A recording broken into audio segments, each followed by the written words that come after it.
November 1, 2021. Before, kapag panahon na ng November 1, we are all busy preparing to visit the graves of our loved ones, of our family. But this time, because of the pandemic, bawal ngayon pumunta sa sementeryo. And I think this was also a good time for us to assess and really consider kung ano ba talaga ang nandyan sa November 1 and how can we learn from it. Kung paano natin ito ma-maximize. Kung paano natin ito matiturn into something that can help us. So this November 1, we would like to discuss more on our mortality. We are all here every day trying to learn about health, about nutrition, about prolonging our lives, improving our lives. But at the end of it all, we have to recognize na lahat tayo dun pa rin pupunta. We are all gonna get there. Same destination tayong lahat. It's just that yung ibang mahal natin sa buhay, they left earlier. And it doesn't mean that we are no longer vulnerable or we are lucky or more lucky than them or they are unfortunate, very unfortunate to be gone earlier. But it's just life. But we are discussing nutrition, we are discussing prevention ng ating mga posibleng sakit because at the end of it all, gusto natin, if ever mawala man tayo, meron tayong fighting chance. Hindi yung basta nawala na lang tayo without really knowing what went wrong, without really considering kung saan tayo nagkakamali. And the saddest part for me was the idea to leave this world thinking you did your best, thinking you did everything right. And yet, at the end of the day, you are on your deathbed, looking back, not knowing where you've gone wrong. Today, I will talk to you about the loved ones that we've lost. I'm still 33 years old, and for our family, yung unang nawala sa amin, I think was my uncle, kapatid ni Maming. He died when he was also only 33 years old. So magkaedad lang kami nung namatay siya. He is the youngest among the siblings and he is also Maming's best friend. So they grew up together. Nagkaroon pa nga ng time na classmates sila. And they are very, very close. And he is one of those people who you are really going to look up. Grabe po yung prinsipyo niya sa buhay and he doesn't care about the world as long as he knows and his values and his principle are really admirable. But before, hindi pa ganon ka-advance yung medical practice, especially here in the province. Namatay siya actually with tuberculosis, with TB. And walang magagawa because noon wala pang TB dots. Okay? And of course, wala pa ring low carb. Walang uso yung pag-iwas ng rice. And now, what we realize is, even if it's infection, kahit UTI pa yan, kahit pneumonia pa yan, antibiotics are necessary. Antibiotics are needed. Kailangan yan to combat the infection. However, how fast will you recover or kung kayang-kaya ba ng katawan mo will still depend on your own metabolic health. And now we see that for certain conditions na merong infection, say for example, simple UTI, yung simple UTI actually 3 days as short as 3 to 5 days antibiotics pwede. But if it will progress to a more complicated UTI, 1 week to 2 weeks antibiotic. So that way, makikita mo how our metabolic health can actually play a role. And I believe maybe if tama lang yung nourishment, tama lang yung pagkain noon, he would have a lot of fighting chance to survive. He went na iniwan yung asawa niya and my two cousins, and they grew up without a father.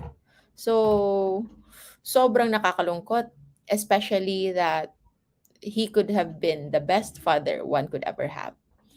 But as to things na ayaw nga nating minsan isipin kasi masakit sila, and sometimes we try to move on. And for those who are also experiences grief, and for those who want to move on din sa buhay, and especially sa lahat natin ngayon na merong nawalan ng mahal sa buhay dahil sa pandemic, I know it is a different kind of grief. Kasi noon, nakikita mo, you can see the person one last time. Pwede mong makita, pwede mong hagkan, pwede kang mag-bid goodbye properly even before the person actually really die. Nagkakaroon pa ng panahon na we can really say our last words. But now with this pandemic, even yung mourning, yung pagluluksa mo mismo is hindi na ganon ka traditional. You are not even allowed to go home. You are not even allowed, for those na naiwan, they are not even allowed to get the comfort that they need because their house is also on quarantine. Merong yellow, merong mga yellow ribbons, yellow caution mark sa kanilang bahay. They are isolated, and for other parts, they are being even discriminated. So sobrang stressful. Sobrang stressful. Nawalan ka na ng mahal sa buhay, and even the fact that you have to deal with grief, hindi mo pa ito nagagawa ng tama, or at least the ones that we are used to. One way to overcome grief is at least to share it with other loved ones who feel the same. Pero ngayon, sobrang hirap. You don't know how to deal with pain. You don't know how to deal with all this. And so I hope this episode can help you somewhat. My background in college is actually psychology. So we were somewhat trained and um, learned how to process things, na lahat ng bagay kailangan bigyan ng alalay. Some people who have post-traumatic stress disorders, PTSD, and others may have recovered from a lot of trauma, from a lot of stress. But from time to time, bigla-biglang bumabalik. And it's because hindi ito na-process ng mabuti. And as we go through the same, actually, we also lost another family member just last week. Okay? It's my uncle, eldest nila ni Maming. So, yung youngest nila namatay when he was 33, di ba? And my uncle actually died at the age of 71. Also, and now this time, still related to lungs, but this time, because of the pandemic, because of COVID. And did you know that their death is the same day? After 30 years, they both died, brothers, on the same day. Somewhat halos magkapareho yung oras.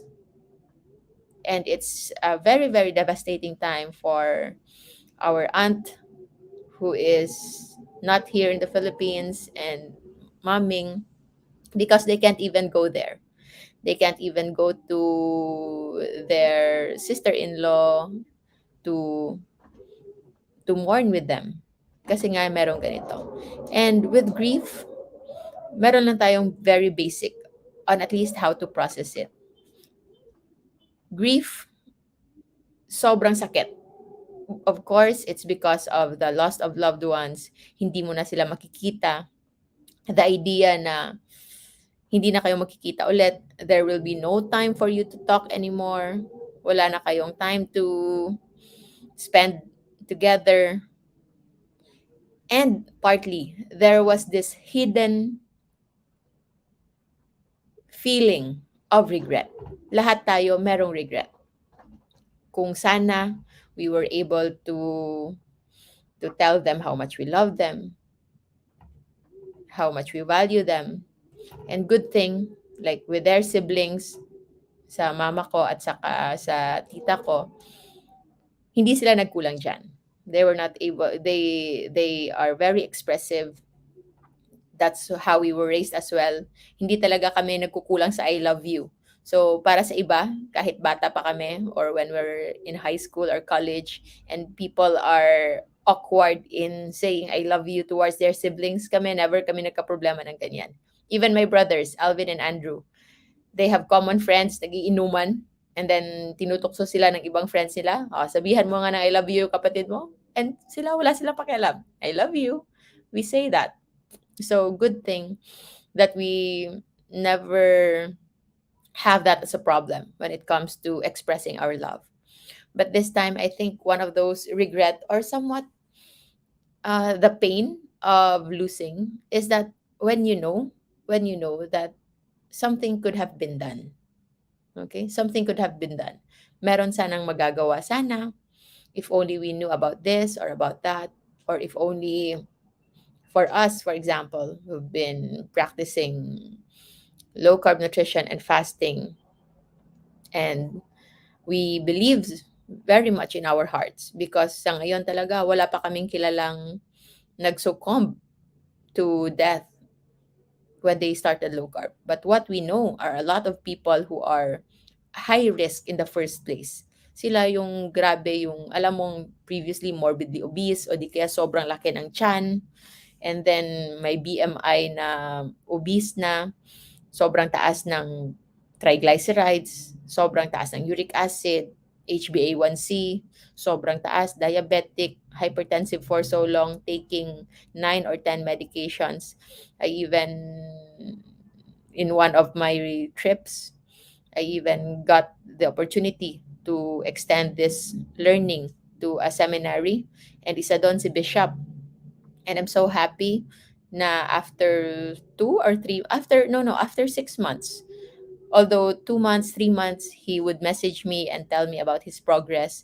And on the 6th month, he showed me his lab results, all normal. So I told him to go back to his cardio and his endo. And good thing, binabaan yung kanyang mga gamot. And he only got, I think, one or two medications left. And later on, sa common friend namin, I learned na nagka-COVID din pala si Bishop. And he survived. And we all know, all of us, if not for the change in lifestyle, I wouldn't know. I wouldn't know if he would survive that way. Na walang, parang wala lang, asymptomatic. The worst siguro na nakilala ko sa mga nagka-COVID na naglo-low carb is sinipon. Yun lang. O nanghina ng isang araw. O di kaya parang napagod lang. But going severe, going even moderate or the need for hospitalization, not much. Mostly it's either optional. Of course, merong iba, but we know that they are not following the low carb that we are promoting, the clean low carb. If you are doing low carb but mostly in caution list, mostly meron pa ring parati pa ring kumakain ng mga processed low carb, processed meats, okay, canned goods, sardines, fish. Sardines is one of the healthiest fish. Pero kung nakakan na yan, then it's already containing a lot of preservatives. Marami ng kung ano ng nitrites, okay? And other toxins na makakasira talaga ng katawan natin. And so, I don't know if you will believe in it or not, but I believe I've been infected with COVID earlier this year. But hindi ako nagkaroon ng symptoms when I had my antibodies check bago ako nagpa-vaccine. So, bago ako nagpa-vaccine, naisip ko lang na magpakuha ng aking antibody test just so to see kung meron akong antibodies or kung na-infect na ba. And true enough, positive ako sa IgG and negative sa IgM. So IgM, yun yung antibody na present kung bago ka pa lang na-infect. Pero kung matagal ka nang na-infect and you are already able to develop antibodies, then you will show IgG. So I have IgG. But I still went through, of course, with the vaccination as part of our work protocol in the hospital. And so, yung for the since the pandemic, magto 2 years na next year, hindi ako nag-quarantine because of any exposure or any symptoms. Nag-quarantine lang ako before because my brother is about to be operated on, si Papi. Kailangan siyang operahan sa kanyang congenital problem sa kanyang colon. And since bago operahan, kailangan siyang iswab. And then ako yung nagbabantay, so I also need to isolate. But that's just that. After 2 days, after 1 day na lumabas yung result, negative, wala. I never had any symptom and risk of exposure na posibleng kailangan ko magpaswab. Kaya ngayon, one time pa lang ako nakakapagpaswab and it's not good. It's not a pleasant experience. Anyway, those two people, my mommy's brothers, are actually gone. So they are very close and we are processing it right now, knowing na there's a reason for everything. Lahat po. So 71 for us, as we all know, somewhat mako-consider natin yan na that's already a quite a good number na mabuhay. But what we know now, with what we see now, hindi kailangan limitahan natin yung ating life, yung ating goal, yung ating lifespan to only around 65 or 70. I think one of the striking comments I saw yesterday, yung isang comment na nagsasabing sinabihan daw siya ng kanyang healthcare provider na you enjoy your life, kumain ka ng kahit anong gusto mo. Huwag mong pagwawalan sarili mo kasi 65 ka na. And I don't know if that will be said to you, if you will be happy. But for me, I will never say that. I will never say that. 65 is still too young. 65 for us, Maming just started to live her life at 63, at 62. At bibigyan mo na siya ng 2 taon and pwede niya nang i-waste whatever is there considering na bonus na yon. I don't think so. So, nasa sa inyo yan. But for us, we will not settle with just 65. We believe that we can live longer and fuller. Especially na 99% of the people we know, the people we've lost, are actually due to preventable diseases. Yung mami ni Maming, yung lola ko, died of an accident. Okay? Na ano siya, merong isang truck na na parang ano ata, lasing yung driver. And naglalakad silang group of friends at siya yung napuruhan. And instantly, she died. She died when I was still 15 days old or 14 days old. And sa kanya naman, it was very, very sad, of course, for Maming. Bagong panganak niya pa lang nun with me and namatay yung lola ko. And sunod-sunod yun. After 2 years, namatay din yung brother niya. 3 years. And with my, 5 years pala. Around 5 years. But she somewhat was happy na kahit yung lola ko namatay 15 days after I was born, but she knew na yung pangalan ko ay galing sa kanya. So her name is Josefina. And I was named after her. So ginawa lang Josephine. For those of you who knew her and or nakakilala sa kanya, she's really a very, very well-mannered and well-praised woman. And we owe everything to her. Kasi kung ano kami, is because of Maming. And kung ano si Maming, it's because of her. And of course, their father, yung papa ni Maming is 100% Chinese. So it's Chua. But for my lola, they call her as Nanay Pinang. Nanay Pina from Josepina. Her name is Josefina Faburada, for those of you who knew her. And they know how kind she is. And it's just too sad na I wasn't able to spend time with her. Pero hindi ko na feel na hindi ko siya kilala because every day we talk about the people we love, the people we've lost, and even if wala na sila, they're always in our hearts. So talking about them is not about not helping you move on, but talking about the people we love makes them live with us in a good way, na parang nandyan lang. And so with regret, meron man tayong mga bagay na how we wish we've known, how we wish we did, but wala na tayong magagawa sa panahong nakalipas. And so we move forward, going to the third one, which is forgiveness. We have to forgive. We have to forgive them for not doing their part, okay? For not doing their best to preserve their lives. And most importantly, we should also forgive ourselves. Kailangan nating i-forgive yung sarili natin. And so after forgiving, we just accept it. And yung hindi lang maganda when it comes to forgiveness is when you forget.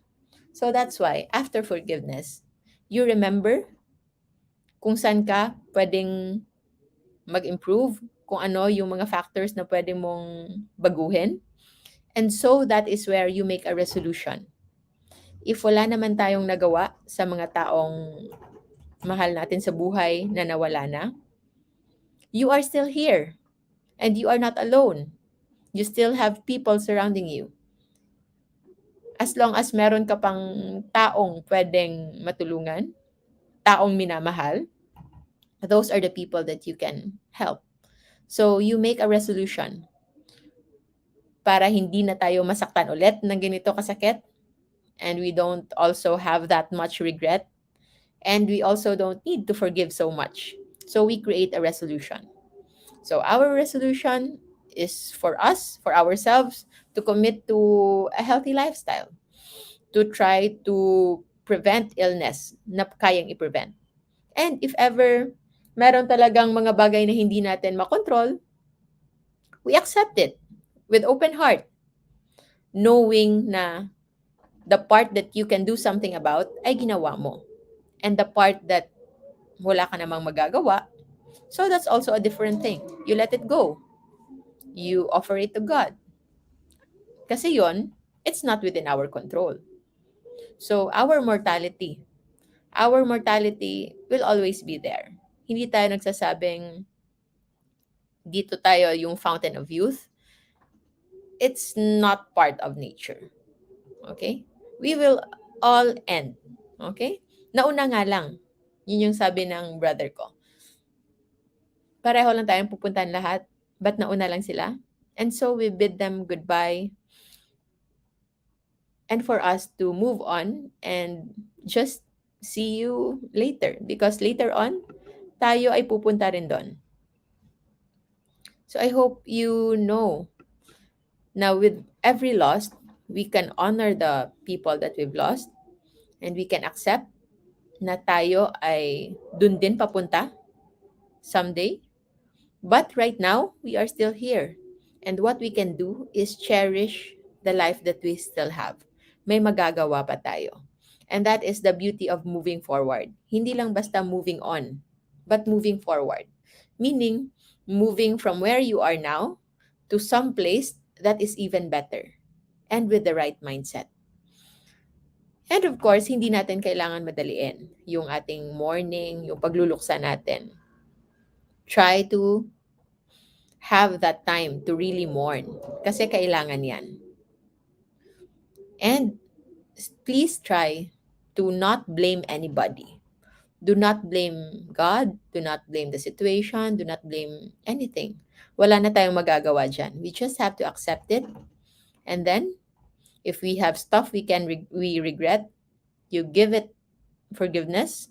You give forgiveness. You provide forgiveness for yourself o kung sino man that you feel might have contributed it. And then you create a resolution. Paanong gagawin natin para maiwasan na ito, para hindi na ito bumalik. And that's the time we can have some beautiful moving forward na wala na tayong kailangan i-look back. So, I already talked to you about my two uncles, Maming's brothers, and my Lola. And the closest for me personally was my youngest sister. So there's five of us right now in siblings. We have Alvin, and then we have Kat, we have Andrew, we have Papi, and me.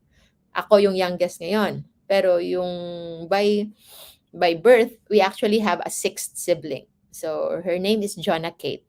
She is actually the most beautiful.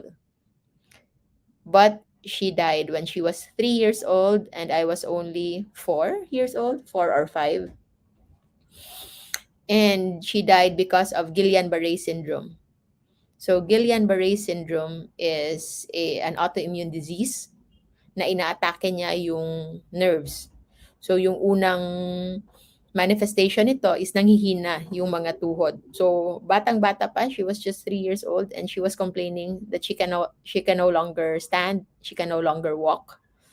And it's progressing. So ang tawag sa Guillain-Barré syndrome, it's ascending paralysis. Ascending, umaakyat na paralysis until such time na yung muscles niya for breathing is already failing. Hindi na siya makahinga. During that time, wala pang ENT practice in Bacolod. And the practice of tracheostomy, yung pagbutas dito, hindi pa rin ganon ka-prominent. And so, she died because of complications, pneumonia, still infection, and yun nga, yung mga idea na if only we knew what we know now, I'm quite sure we can save her. Autoimmune disease, it's just inflammation. It's just the body attacking, can no longer recognize its own. Ina-attack na niya. What else are autoimmune disease? Type 1 diabetes, Hashimoto's thyroiditis, most of thyroid problems, Graves' disease, okay? Um, Gluten allergy can cause that. Marami actually. Psoriasis sa skin.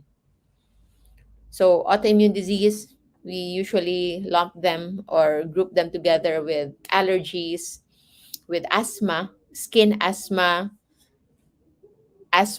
bronchial asthma sa airways. Okay? So somewhat meron silang similarities when it comes to the immune system is hyper-responsive. If yung mga diabetic is low yung kanilang responsiveness sa infection, that's why kakaunting sugat lang, maliit na sugat lang, sobrang tagal gumaling. It's because their immune system is really low. But the other far end of that is hyper responsiveness. And it can range from mild allergies, rhinitis, asthma, or it can be as severe as autoimmune disease, myasthenia gravis, many neurologic problems kasi ina-atake nga pati yung mga nerves and our nervous system, and that is what Guillain-Barré syndrome is. And yun yung nangyari sa kapatid namin. And imagine Maming's grief. On that same year, she lost a daughter and a brother. So yun ngang sabi nila, there's no word to express the kind of pain na mai-experience ng parent kapag nawalan sila ng anak. Because that is not just part of nature. Hindi yan part ng natural na process ng mundo. Supposedly, it should be the children burying their parents. But now we can see parents burying their children. And minsan, if it will not happen to us, we think it's never gonna happen to us. Meron tayong this parang akala natin we are invincible. We have this invincible mindset na hindi yan mangyayari sa akin until it will happen. Of course, we are not saying na you welcome those things, but we are just saying na anything can happen. All of us are vulnerable to anything because we are not the owner of our lives. Our lives is just part and parcel of a bigger consciousness, something divine. And what we can do is just to preserve, is to improve, is to try to maximize yung katiting na time na binigay sa atin. And I hope you can consider, because everything na ating ginagawa ngayon, these are all products of our mental processing. So, kahit anong stress pa yan, and even if what I said to Maming 3 days ago when my uncle died, you mourn, you grieve, you cry when you need to. Okay? But of course, you process it properly. You mourn because you miss him. You grieve because you know you love him so much. And of course, you feel the pain kasi nga hindi mo na siya makikita ulit. But you have to know that yung bagay na nangyari should not be the reason for you to stop living. And most importantly, for you to really get that to your core. Or else, when you allow such grief to really dominate you like 100%, okay, stress hormones can dominate. And when stress hormones can dominate, it can, others, nawawala ng appetite. Okay lang sana kung nawawala ng appetite, that's your body telling you to focus on your grief, to focus on your healing. Pero minsan, we are not very mindful. Bigla lang tayong naisip, oh, hindi na ako nakain. And what we just go into is to eat whatever is there. So the worst part, just like my friend, who is even a healthcare provider and also a counselor, she was on low carb for so long, and she somewhat stopped taking low carb when her mother died. Kasi during that time, hindi na siya makapag-isip. So kung ano lang ino-offer sa kanya, kinakain lang niya. But good thing that didn't last long. After a month, she recovered and she went back. She knew na hindi solusyon yung stress eating. Okay? We have to process things well. Okay? Our thinking, our reactive thinking, the negative thoughts, kailangan natin yan. Kailangan natin yan i-improve. So, increasing your happy hormones doesn't mean you are forgetting your loved ones. Okay? But it's just a part of you trying to move forward, and you know yourself, and you know your loved one so well na ayaw niyang magmukmok kayo. Ayaw niyang itigil niyo yung buhay niyo. Your loved ones, the ones who truly, truly love you, gusto niya, you will continue to with your life. You will continue with your existence. And this time, especially sa mga primary care providers dyan, okay, yung mga caretakers, primary caretakers dyan, before the loss of loved ones actually, sobrang nakakapagod yan. There's even caretaker fatigue, no? Na mawawalan ka na ng kahit gaano mo kamahal, there will really be a time that you'll be really exhausted. So, your loved one, know that your loved one value that. Nagpapasalamat sila sa panahon ginugol mo, but this time, you take care of yourself. Or else, it won't be for long na ikaw na rin yung aalagaan. So, lahat tayo, we've been caretakers before.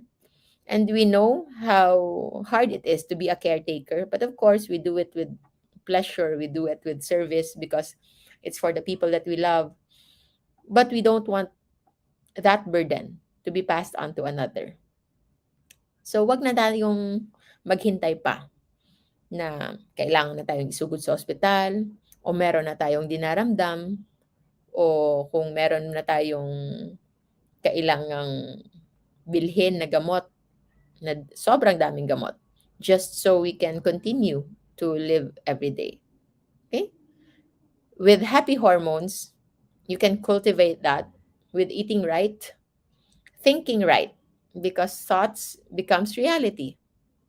Think right, always look for the right tribe, and to the 1,688, 1,700 live viewers, I hope you are happy with our tribe. you are more than welcome to stay and be a part of our community. Share this because you wouldn't know kung sino yung matutulungan nito. And welcome to those who are seeing this first. This is actually a special episode, a November 1 special episode.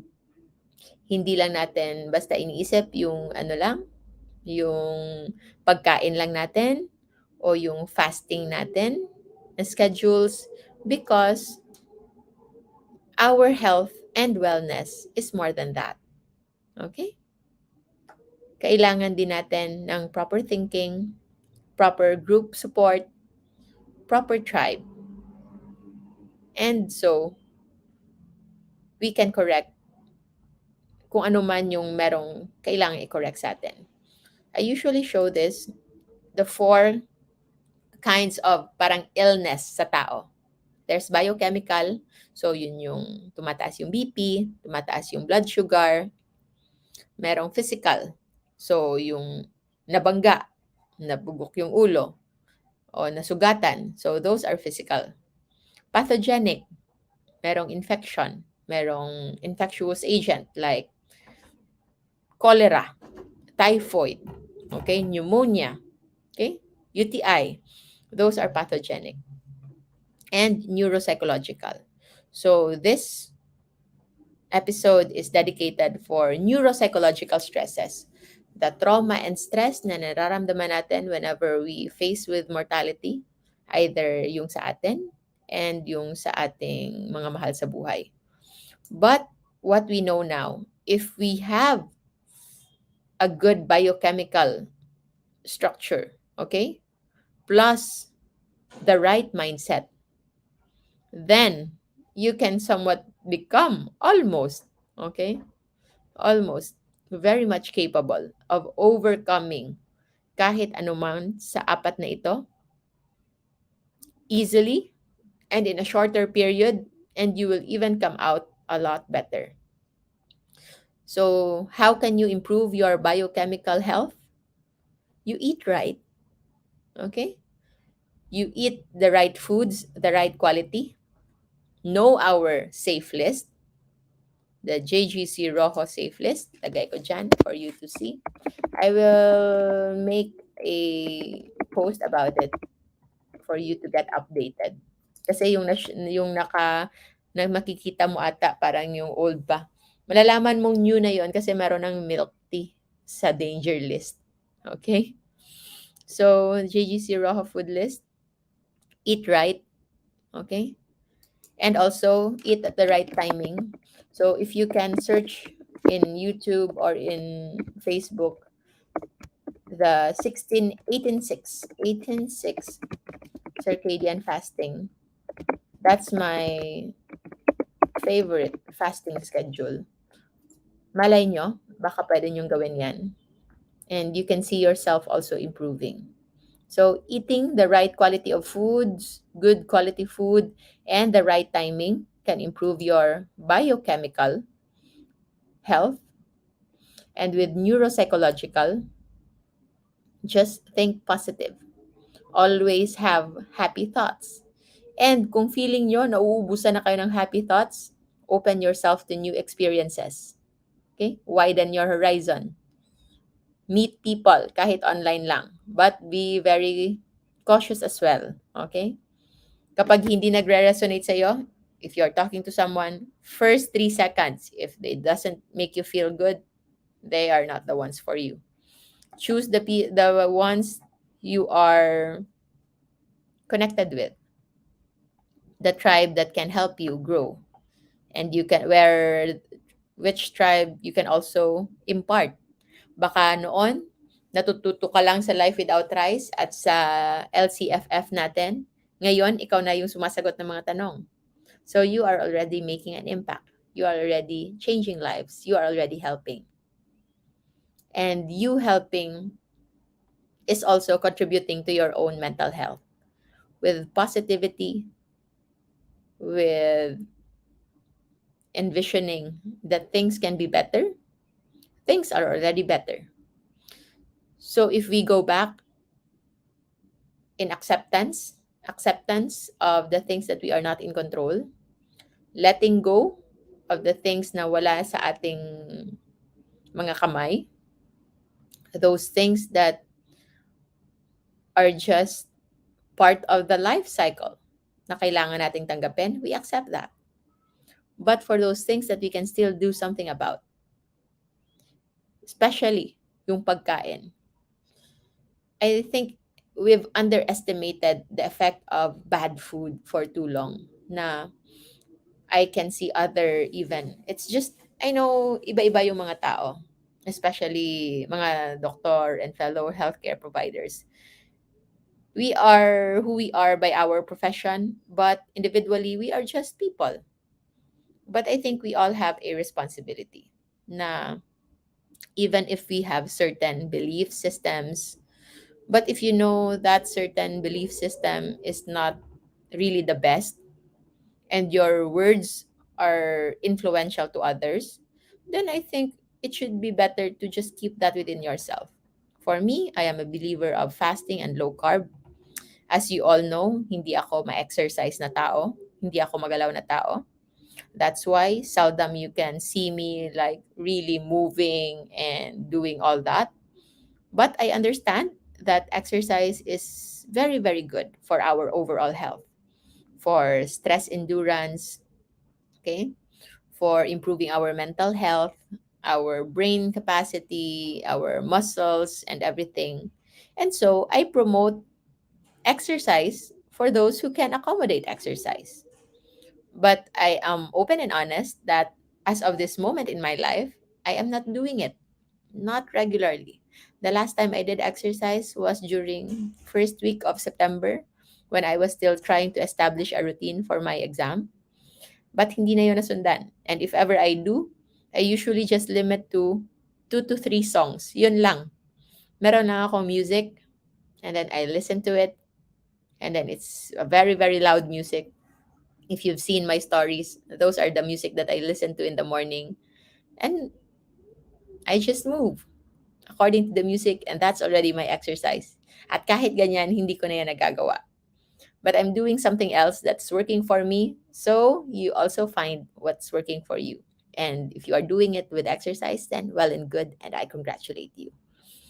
And so, marami kayong maririnig, marami kayong makikita, so many other advices into improving your health, into improving your food intake. Meron din nga magsasabi na masama ang low carb. I don't know how they can say that. So, at the end of the day, nasa sa inyo, what will you let in your system? What will you follow? What will you believe in? Wala tayong pinipwersa dito. Okay? We are all adults. I think wala naman sigurong minor na nakikinig ngayon. Or kung meron man, I hope you are going to do it the guided way with your guardian, with your parents. And I hope nakasama na hindi balakid yung edad into choosing to be healthy. We have patients as old as 92, 97 years old. Yung iba, yung nag-reach out sa amin, I think was 17. So we told her to consult together with her parent para maggabayan. But a lot of parents are already starting them young, mga anak nila, as early as toddlers, my nephews and nieces even, pagkapanganak pa lang because full breastfeeding is somewhat low carb. Okay? And my nephews na school age, they're all somewhat doing low carb and they are doing well. So, nakita natin yan with this pandemic. Noon, wala pang mga bata na nagkakasakit. And ngayon, especially in first world countries, marami ng mga bata that are also succumbing. And what we see, those children are also children that are obese, those children that are also insulin resistant. Kung titingnan mo, parati yung may mga allergies way before, may mga kate-kate. Last week, I did clinic. Nag-cover ako sa isang kasama namin sa clinic. And meron isang bata that I remove the foreign body. Kasi kapag meron kayong pamangkin or bata na merong na sinisipon tapos mabaho yung ilong, tapos one side lang, it's mostly a foreign body. Merong pinasok yan dyan. So I remove it. Yung pinasok niya was a paper, yung parang ginupit niyang paper ng box ng isang medicine. But after that, nakita ko yung kanyang legs and arms, maraming mga kati-kati.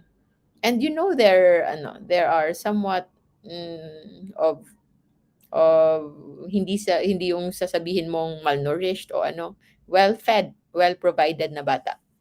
And when I ask if ano yung parating kinakain, I just guessed if it's sweets, a lot of sodas and like that. Before in the past, parating ganyan talaga.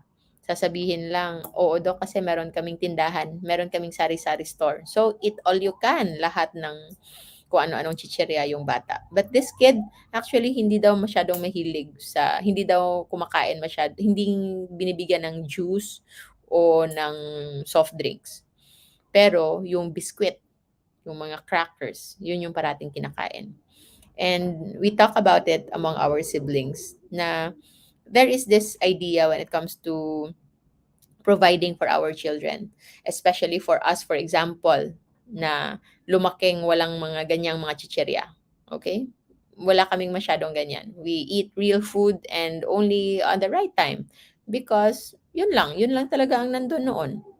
And sometimes kung hindi mo alam that it's actually just okay, you might get confused na say for example, pag dating namin sa school, we have classmates na yung mga baon nila nakapakete. And during our time, only the rich ones, yung mga mayayaman lang yung merong mga baong mga na yung mga branded ones. So sila lang yung merong mga candies, mga chocolates, galing pang abroad, yung mga ganyan.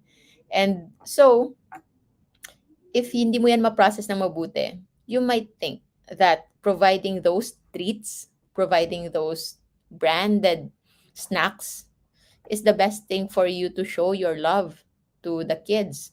Kasi nga, you are giving them special, yung binili mo talaga, hindi yung niluto mo lang sa bahay. But that mindset can actually be the downfall when it comes to health ng mga bata sa bahay, ng mga bata sa pamilya natin. Because if we always see those junk foods, those processed foods as reward or something like a treat, then that mindset we will always provide that as a symbol of showing our care and love. It's not helping in the long run kasi yan mismo ang makakapagpa-develop ng insulin resistance in the young, obesity sa mga bata, allergies. So, yung ibang mga bata tumataba, but yung ibang mga bata hindi masyadong tumataba, pero sakitin. Parating sinisipon, parating inuubo, konting konting takbo lang sa damuhan, grabe na yung mga kati-kati agad-agad. So those are already hypersensitivity.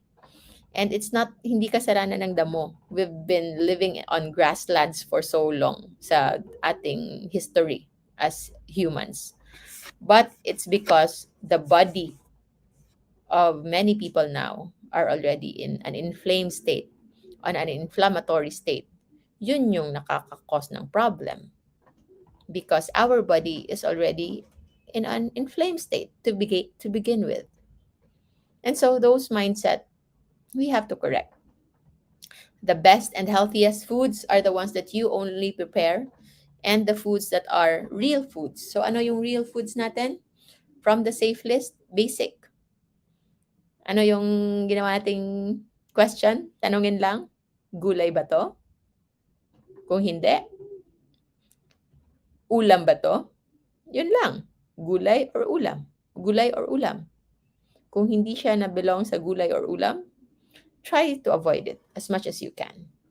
And only consider that unless you don't have any health issues talaga. You are at the top of your health. But if you feel like hindi mo pa masasabi na I'm at the top of my health, then you really have to reassess. And that's why we are here. And I welcome you. And I'm happy that you are here watching. I hope you can share this to your friends or family, or just save this video, and it will also be available in YouTube. Kung dito kayo nanood sa Facebook, and if you have a YouTube account, your support, if you can subscribe, that can also mean a lot. Gawin nyo lang background noise. Merong mga iba, ginagawa daw nilang pampatulog. Hindi ko alam how that works. But yes, thank you so much. Surround yourself with the right people. As they say, and as I don't know if you know my sister, Kath, she is a lawyer. She wrote a book entitled The One. And one part of that book is saying na we are an average of the five people we associate ourselves with. So try to think kung sino yung limang taong pinaka-influential sa iyo ngayon sa buhay niyo. And if you can think, well, you are an average of five of them. So if you want to upgrade yourself, surround yourself with those five people who are somewhat better than you in many aspects that you find important sa buhay nyo. And it doesn't need to be people who are right in front of you. Hindi kailangan personal na nandyan. These can be people theoretically. Pwede mong gawin. Like si Maming, baka kasama si Oprah Winfrey sa kanyang top 5. Di ba?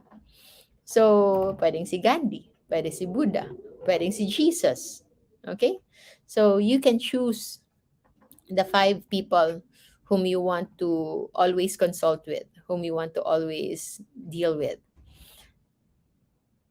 Mandrew, si engineer, si Coach Andrew, he is also into meditation, at yung ginagawa naman niya is yung boardroom technique. So, boardroom technique, if you are faced with a problem, you can just lie down and then you summon your top 5, o kung gusto ka top 6, okay, ilan man. Your 5 people, you can summon them in your mental boardroom. Those people that you know ba, you know the life stories, you know their principles, you know their values, even if you don't know them personally. So like for example, lagay mo dyan si Elon Musk kasi gusto ka someone good with business, very successful.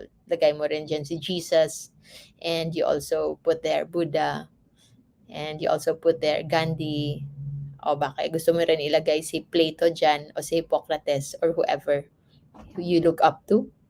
And then you ask them for help, for guidance. Okay? And you will be surprised that they will actually provide you with the answers. Now you know you cannot come up yourself. So those are just a few of the techniques that you can consider if you wish to somewhat improve your status now. Okay? Status, personal growth status. Okay? So I hope you never get tired in supporting our cause, our advocacy, and our community. Okay? Marami man tayong ginagawa. But from time to time, we will do these sessions. And if you like this session, kahit hindi siya related directly sa ating mga pagkain, but we know nourishing our body with the right food also nourishes our brain. And so our brain can also process better things, can function better things. I hope you become a part of our groups. If ever hindi pa kayo part ng ating groups, hello to our low carb feasting and fasting community members. This is simulcasted actually sa page natin, sa LCFF community, and sa YouTube. Wala ito sa Life Without Rice. So if you can share this in our Life Without Rice, it would also be good. And also in your personal pages or your messenger kung meron kayong gustong mapagbigyan. We just don't know. Sometimes we need to hear it from other people, from a mouth of another person, for us to have a certain effect on us. Alam na natin how to move on, alam na natin how to move forward, how to convert the stress hormones into happy hormones, okay? And in here, the value of affirmation, okay? Always. If hindi ka makakahanap ng affirmation sa iba, you give it to yourself, okay? And find the right tribe. Join a positive community or create your own. Okay, kung gusto mong gumawa ng Life Without Rice version 2 or LCFF Community version 2, you are very much welcome to do so. Okay, invite nyo rin kami. As what sabi ni ano natin, yung ating in-house counselor na low carber, love, laugh, love, and be loved. Okay? So maraming salamat. That's just it for today. So it's just a lazy Monday because it's a holiday. And walang ano ngayon, walang gathering, walang social gathering. But I hope we are one in thoughts and in spirit na there's always hope. There's always something good to look forward to. Kasi yung buhay natin ay isa lang. But we have a lot of people to love and a lot more love to give. And I hope you can start with yourself kasi nga you cannot provide what you do not have. If your cup is empty, wala kang maipupor sa iba. Kasi magiging tuyot daw yon. So first, fill your own cup. Be healthy first. Okay?